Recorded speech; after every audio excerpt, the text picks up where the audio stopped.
성경 말씀 요한 1서입니다. 요한 1서 1장 5절에서 10절까지 말씀입니다. 요한 1서 1장 5절에서 10절까지 말씀입니다. 번갈아 교독하도록 하겠습니다. 우리가 그에게서 듣고 너희에게 전하는 소식은 이것이니 곧 하나님은 빛이시라. 그에게는 어둠이 조금도 없으시다는 것이니라.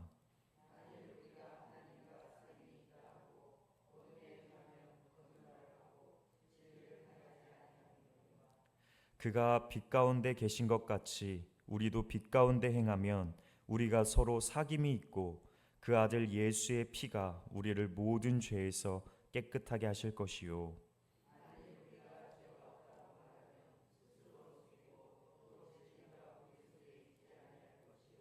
만일 우리가 우리 죄를 자백하면 그는 미쁘시고 의로우사 우리 죄를 사하시며 우리를 모든 불의에서 깨끗하게 하실 것이요. 만일 우리가 범죄하지 아니하였다 하면 하나님을 거짓말하는 이로 만드는 것이니 또한 그의 말씀이 우리 속에 있지 아니하니라.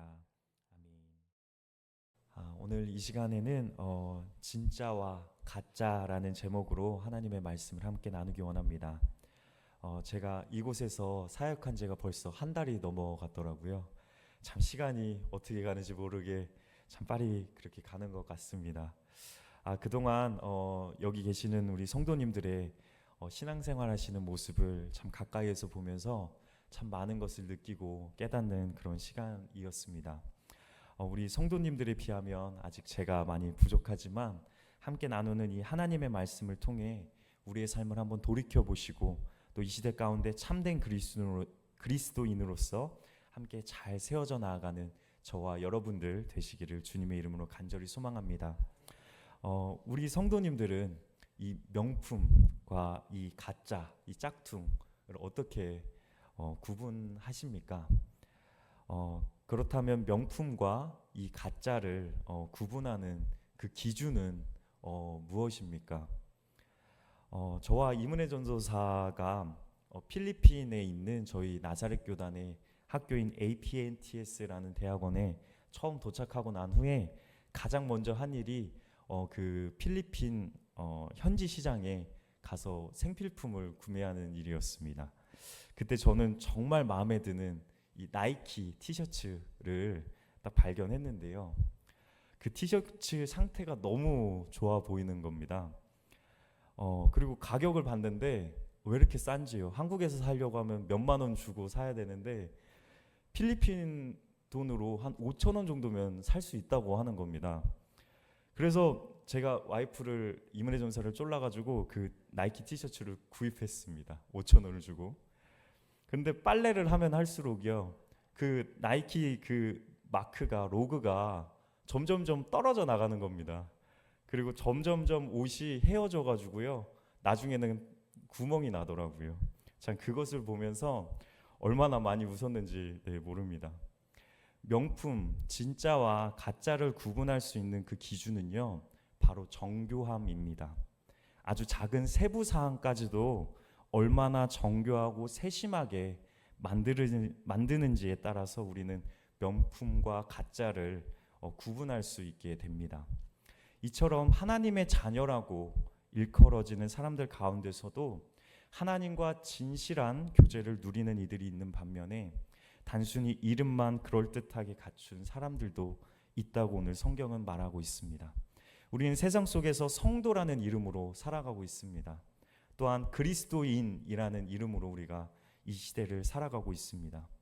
그리스도인이라는 의미는 바로 예수님께서 가신 그 길을, 예수님께서 가신 그 인생을, 그 교훈을 따라 살아가는 사람인 줄 믿습니다. 예수님의 가르침과 말씀에 순종하여서 이 시대를 신실하게 살아가는 자들이 바로 그리스도인이라는 이름을 가진 자들입니다. 이 그리스도인이라는 이 정체성이 바로 우리가 이 세상 가운데 어떠한 것을 기준으로 삼고 살아가야 할지를 알려주는 나침판과 같은 역할을 합니다. 오늘 이 본문 말씀을 제가 함께 나누고 싶은 이유는 서로를 책망하거나 꾸짖게 하기 위함이 아닙니다. 오히려 우리가 더 멋진 그리스도인으로서 잘 성장할 수 있도록 서로를 격려하고 세워주기를 바라는 마음에서입니다. 오늘 본문 말씀인 이 요한일서 편지를 받은 그 당시 교인들은 바로 이와 같은 문제를 겪었습니다. 그 당시 이 편지를 받은 교인들은 잘못된 가르침을 가지고 교회 안에서 문제를 일으켰던 자들 때문에 많은 고통을 겪고 있었습니다. 이에 대응하기 위해서 오늘 이 편지를 쓴 사도 요한은요, 오늘 본문 말씀을 통해 그들에게 진짜와 가짜를 구별하고 분별할 수 있는 분명한 그 기준을 제시하고 있습니다. 이 기준은 오늘날을 살아가는 우리에게도 우리의 신앙의 삶을 다시 한번 점검해 볼 수 있는 기준이 됩니다. 그럼 진짜와 가짜를 분별할 수 있는 그 말씀의 기준은 무엇일까요?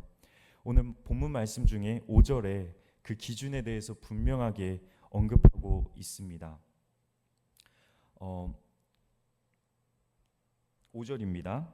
우리가 그에게서 듣고 너희에게 전하는 소식은 이것이니 곧 하나님은 빛이시라. 그에게는 어둠이 조금도 없으시다는 것이니라. 아멘. 이 선언은 예수 그리스도께서 직접 전하신 복음의 핵심 메시지입니다. 복음서 전반에 걸쳐서 예수님은 여러 차례 자신을 세상의 빛이라고 그렇게 부르십니다. 그리고 이뿐만 아니라 자신의 제자들에게도 너희들은 빛의 자녀들이라고 이렇게 역할을 맡기셨습니다. 따라서 하나님은 빛이시라는 이 기준은 예수님이 제시하신 복음의 출발점이자 우리가 하나님의 자녀로서 진짜와 가짜를 점검하고 분별할 때 반드시 돌아가야 할 잣대입니다. 그렇다면 예수님께서 왜 하나님을 빛으로 이렇게 비유하고 계실까요? 오늘 본문 말씀 이 5절에서는 바로 그에게는 어두움이 조금도 없으시기 때문에 라고 그에 대해 설명하고 있습니다. 따라서 예수님께서는 하나님이 진리와 거룩함에 있어서 절대적으로 선하시기 때문에 하나님 안에서 악을 찾아볼 수 없다는 것을 강조하십니다. 그렇게 하기 위해서 하나님을 바로 빛이시라라고 이렇게 소개하는 것입니다. 그래서 빛으로서의 하나님은 순결하시고 또 거룩하시고 진실하십니다. 이 모든 것들을 포함하는 게 바로 빛이라는 이 비유입니다. 따라서 이 기준이 중요한 이유는 하나님은 완전한 선이시기 때문에, 완전한 빛이시기 때문에 우리가 절대적으로 그분만을 신뢰할 수 있다는 그 기준이 된다는 것입니다. 그래서 하나님은 빛이시다라는 이것이 우리에게 너무나 중요한 사실입니다. 우리가 너무나 부족하고 우리가 너무나 연약하기 때문에 우리는 절대적인 선이신 하나님만을 바라볼 때 우리가 온전해질 수 있다는 것을 의미합니다. 그렇기 때문에 예수님뿐만 아니라 그의 제자였던 요한 역시 자주 빛과 어둠을 대조시켜서 그렇게 하나님을 설명합니다. 그리고 더 나아가 하나님 안에 거하는 모든 백성들이 하나님의 본성에 합당한 생활을 하길 권면하고 있습니다. 이 권면은 빛 가운데 행하는 삶을 살라는 요청입니다. 이와 같은 요한의 진술은 예수님의 가르침과도 일치합니다. 마태복음 7장 21절에서 22절에 예수님께서는 나더러 주여 주여 하는 자마다 천국에 다 들어갈 것이 아니요 오직 하늘에 계신 내 아버지의 뜻을 행하는 자라야 들어가리라 라고 말씀하고 있습니다. 이 말씀은 신앙 고백과 실제 행동의 불일치를 경고합니다. 진정한 믿음은 행동으로 나타나야 한다는 점을 이 말씀은 강조하고 있는 것입니다. 여기서 중요한 포인트는 진정한 믿음이 인간의 의지나 노력에 의존하는 것이 아니라요, 바로 성령님의 능력에 의지할 때 비로소 우리가 빛 가운데 살아갈 수 있다는 것을 의미합니다. 우리가 이미 알듯이 인간의 노력으로는 작심삼일이죠. 내가 열심히 기도하겠다, 열심히 성경 읽겠다, 저도 수많은 그런 다짐들을 했지만 인간의 노력으로는 한계가 있더라고요. 그렇기 때문에 우리는 더더욱 우리를 빛 가운데 살아가게 하시는 성령님만을 의지해야 하는 줄 믿습니다. 본문을 살펴보면 오늘 이 본문에서도 교제라는 단어가 여러 번 등장합니다. 저번 주에 우리가 함께 나누었던 그 말씀에도 이 교제라는 이 단어를 굉장히 중요하게 여겼는데요. 이 교제라는 단어는요, 단지 하나님과의 관계만을 의미하는 것이 아니라 동시에 죄악된 세상과의 관계와도 깊이 연결되어 있는 단어입니다. 다시 말해 인간은 하나님과 교제할 것인지 아니면 세상과 교제할 것인지를 끊임없이 선택하면서 살아가는 존재로 성경은 그렇게 기록하고 있습니다. 이것이 바로 우리의 삶 속에서 계속해서 벌어지는 영적 싸움의 본질입니다. 그럼 먼저 거짓 교제하는 사람들의 특징에 대해서 간략하게 한번 살펴보도록 하겠습니다.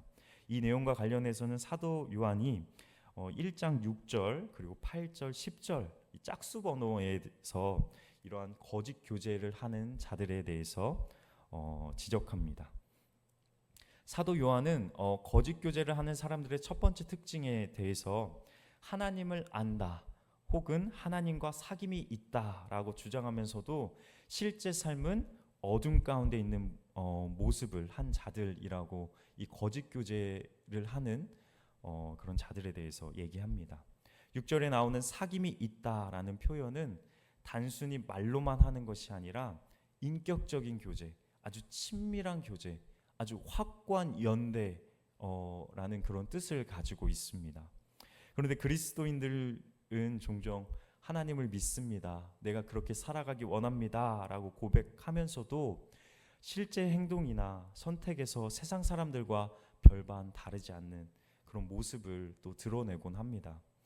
요한은 이에 대해서 거짓말하고 진리를 행하지 않는다라고 단호하게 말하고 있습니다.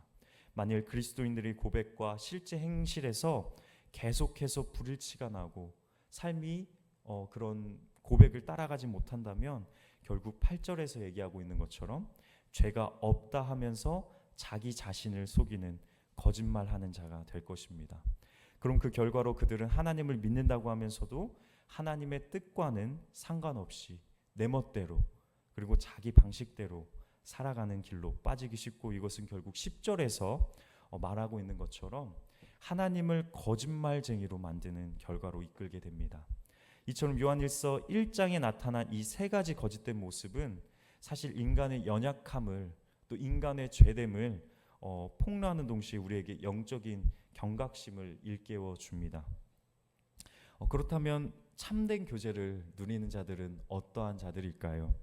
7절과 9절에서 이번에는 홀수 그 절에서 이 참된 교제를 누리는 자들에 대해서 설명하고 있습니다.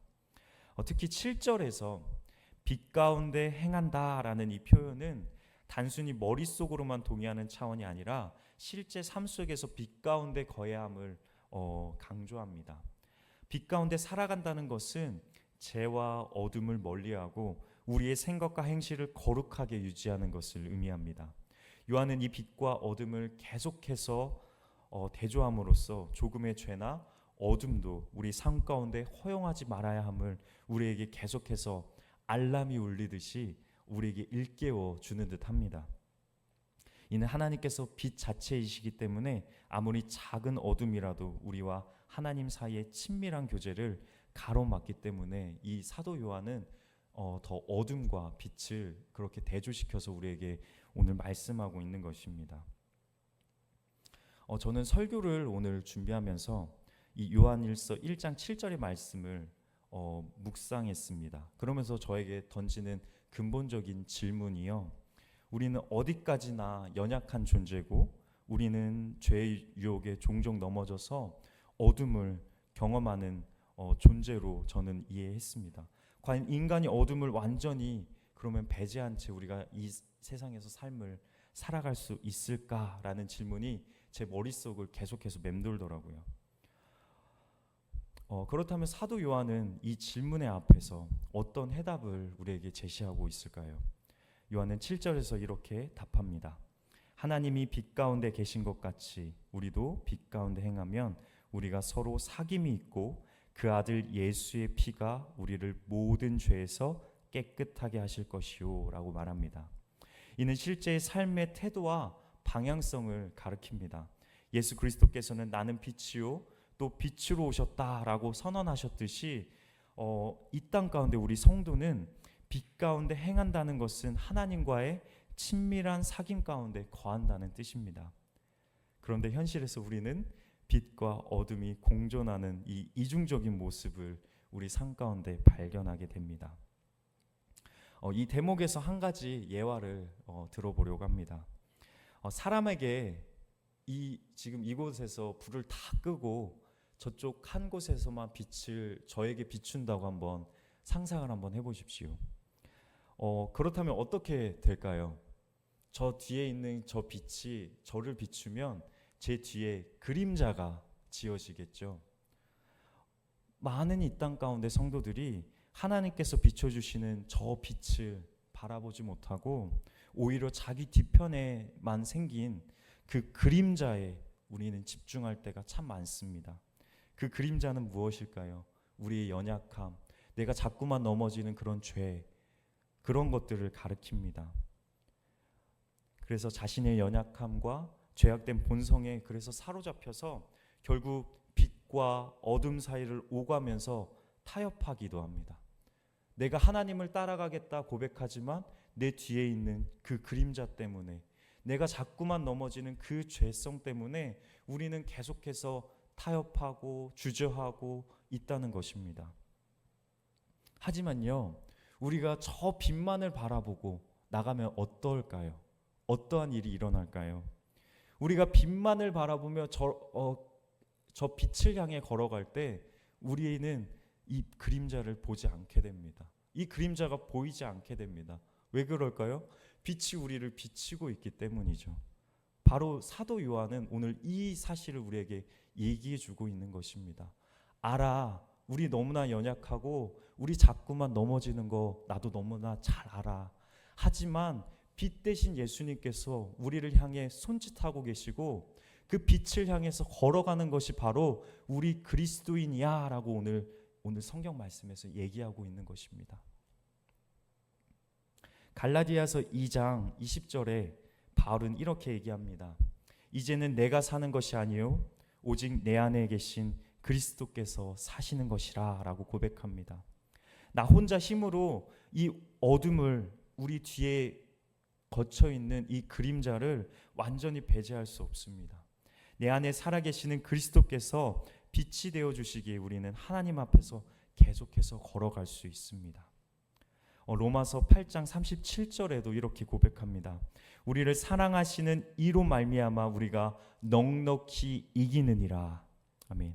그 어떤 것도 우리를 그리스도 예수 안에 있는 그 하나님의 사랑에서 끊을 수 없습니다. 이는 우리의 연약함이나 죄의 그림자조차도 하나님의 사랑을 막아 세울 수 없다는 놀라운 진리입니다. 이에 더하여 사도 요한은 오늘 본문에서 빛 가운데 행하는 삶을 하나님과의 교제에만 머물지 말고 동시에 서로 사귐을 가지라고 말합니다. 서로 사귐을 가지라는 것은요, 바로 우리가 하나님으로부터 받은 그 사랑을 우리 주변에 있는 사람들에게, 이웃에게 그 사랑을 전해주라는 것입니다. 그러할 때 우리의 삶이 더욱더 풍성해지고 우리가 더욱더 그 빛을 향해 나아갈 수 있다는 것을 말합니다.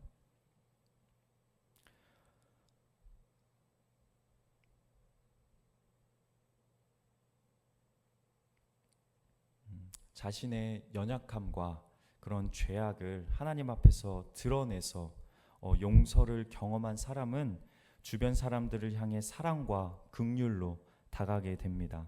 이렇게 우리 삶 가운데 사귐의 폭이, 사귐의 그 관계가 확장될 때 우리는 교회 공동체 안에서, 빛 안에서 진정한 연합과 교제를 누릴 수 있습니다.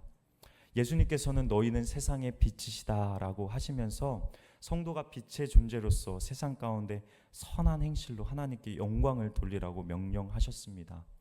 이는 교회 담장 안에서만 성결하게 사는 삶을 넘어서 이제 우리 삶 전체가 빛의 성품을 드러내는 현장이 되어야 함을 뜻합니다.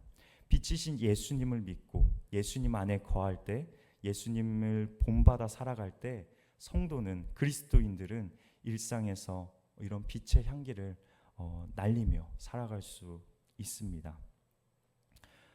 결론에 앞서 우리는 진짜와 가짜를 구분하는 문제를 다시 한번 떠올릴 필요가 있습니다.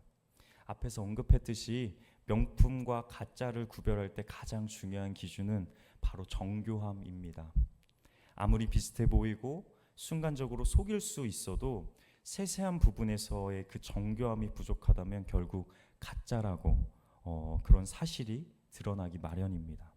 오늘 본문 말씀은 우리가 하나님의 자녀로서 하나님과 진짜 교제를 누리는지 아니면 단지 겉으로만 하는 가짜 교제에 머물러 있는지를 분별할 수 있는 분명한 기준을 제시합니다. 그 기준은 바로 빛이신 하나님과의 교제이며 이를 가로막는 가장 큰 걸림돌은 우리 안에 어둠과 죄를 인정하지 않는 태도입니다. 따라서 우리는 우리의 연약함을 인정하고 하나님과 더욱 기도에 힘쓰면서 그분과의 친밀한 교제 가운데 거하는 우리 되어야 될 줄 믿습니다. 이러한 은혜가 고잔제일교회 우리 성도님들 안에 임하기를 주님의 이름으로 간절히 소망합니다. 그리고 오늘 말씀을 마무리하기에 앞서 특별히 여러분들에게 기도를 부탁드리고 싶습니다. 이제 오늘 청년부 수련회를 떠나는데요. 이 청년부 수련회를 기점으로 이제 앞으로 학생부 수련회 또 주일학교 다음 세대를 위한 여름 사역이 본격적으로 시작이 됩니다. 저는 특별히 새벽 예배마다 여러분들이 세워가고 계신 이 영적인 좋은 유산들을 이제 우리 믿음의 다음 세대들이 잘 이어받기를 정말 간절히 기도하고 있습니다. 각각의 시대마다 어려움이 늘 존재했습니다. 하지만 우리가 지금 살고 있는 이 시대는 이 사사기의 고발처럼 각자의 생각이 진리인 그런 시대를 살고 있습니다. 이게 얼마나 무섭냐면요, 내가 남자지만 여자야 라고 그렇게 얘기하는 순간 그것이 진리가 되는 그런 세상이 되는 것입니다. 하나님의 말씀만이 진리가 아니라요, 내 생각이, 저 사람의 생각이 진리가 되는 그런 시대에 우리가 살아가고 있는 것입니다. 이 진리, 이 세상의 가치관이 얼마나 무서운지 외국에 나가 보니까 남자 여자 화장실을 같이 만들어 놨더라고요. 지금 이러한 시대 속에 우리가 살아가고 있습니다. 이러한 시대적 물결이 한국에도 이제 시작이 되려고 막 그런 움직임들이 보여지고 있는데, 이러한 시대 속에서 우리가 할 수 있는 것은 바로 이 다음 세대들을 위한 기도입니다. 이미 한국의 수많은 교회에는 너무나 안타깝지만 다음 세대들을 위한 예배와 교육이 사라지고 있습니다. 왜 그럴까요? 사람들이, 그 다음 세대들이 교회에 오지 않기 때문입니다. 하지만 그럼에도 불구하고 우리 이 고잔제일교회에는 아직 다음 세대들이 자라나고 있습니다. 얼마나 큰 축복인지요. 이들을 위해 기도로 중보해 주는 것은 우리 고잔제일교회의 또 다른 사명인 줄 믿습니다. 또 다른 비전인 줄 믿습니다. 그래서 우리 아이들이 믿음과는 동떨어지고 믿음과는 다른 세대로 이 아이들이 세워나가는 것이 아니라 믿음의 세대로서 이 고잔제일교회의 영적인 좋은 유산들을 잘 이어받는 그런 세대들이 될 수 있도록 간절히 기도 부탁드리겠습니다. 함께 기도하겠습니다. 살아계신 아버지 하나님, 이 시간 함께 하나님의 말씀으로 이 새벽을 깨우게 하심에 감사드립니다. 하나님은 빛이시며 우리를 그 빛 가운데로 초청하여 주심에 또한 감사드립니다. 우리가 이 빛을 잃어버리지 않게 하여 주시고 주님과의 참된 교제와 사귐 속에서 날마다 거하게 하여 주옵소서. 그래서 우리의 마음을 잘 지켜낼 수 있는 능력을 또한 우리에게 허락하여 주옵소서. 우리의 죄를 고백하는 것에 부끄러움 없게 하여 주시고 간절히 우리의 연약함을 주님께 아뢰고 주님만을 의지하는 삶을 살아가게 하여 주옵소서. 주님, 이 시간 특별히 다음 세대들을 위해 기도합니다. 우리 아이들이 하나님의 말씀 가운데 거하는 아이들이 되게 하여 주옵소서. 세상의 가치관과 자신의 신념보다 하나님을 우선시하는 아이들이 되게 하여 주옵소서. 또한 상이 아니라 하나님과의 그 깊은 교제를 기뻐하는 아이들이 되게 하여 주옵소서. 여름에 다음 세대를 향한 모든 사역들이 하나님께서 기뻐하시는 사역이 되기 원합니다.